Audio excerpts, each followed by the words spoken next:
Andrea Bocelli has sung for popes and presidents. He has performed at the Colosseum, the Winter Olympics, and concert halls across the globe. But on a warm afternoon in Rome, the legendary tenor found himself completely mesmerized by something he had never encountered before. A 20-year-old tennis player from Manila who had turned the historic Foro Italico into her personal opera house. The man who has moved millions with his voice was speechless. And what happened next proves that some performances transcend any stage. Bocelli arrived at the Italian Open expecting a quiet afternoon of tennis. The 74-year-old had been invited as a guest of the tournament. He took his seat in the front row, adjusted his dark sunglasses against the Roman sun, and prepared to observe. But from the very first point of Alex Eala's match, he knew this was unlike anything in his decades of performing. The Philippine flags weren't just scattered across the stands. They were everywhere, draped over every railing, painted on faces, waved by families who had traveled from across Europe. The chants of Laban Alex echoed off the marble statues of Roman athletes, creating a vibration that felt less like a tennis match and more like a sacred ceremony. Bocelli leaned forward and told the tournament official beside him that he felt like he had wandered into a stadium where the crowd was singing a song he had never heard before. But this is where the story takes a turn that even Bocelli didn't see coming.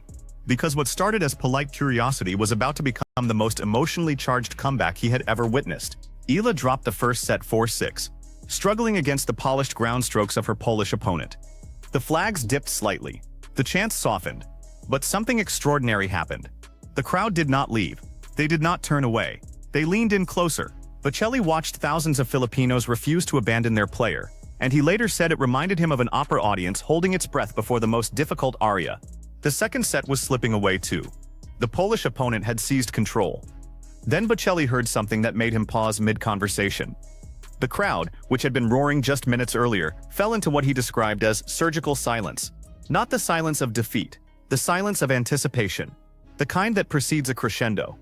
Eala had just broken serve at 4-4, and the entire stadium knew something special was building. Now here's the part that should make every tennis fan understand why this moment transcended sport. The third set wasn't just a comeback. It was artistry. Eala's movement, which had looked heavy in the first set, became fluid.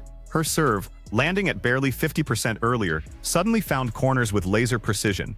The Polish opponent, who had dominated with powerful ground strokes, looked overwhelmed by the crowd, by the momentum, by the 20-year-old who refused to quit. Bocelli watched every point. At 5-2, when Eala served for the match, the stadium held its breath. 3 match points. The crowd began chanting something slower, something almost sacred. Alexa, Alexa, Alexa. Eala tossed the ball one final time.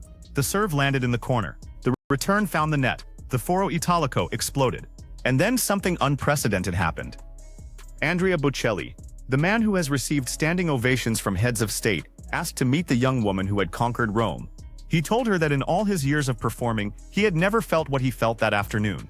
"This is not tennis," he said. "This is an aria.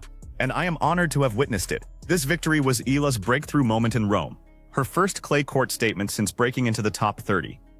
But what makes this story legendary isn't just the tennis.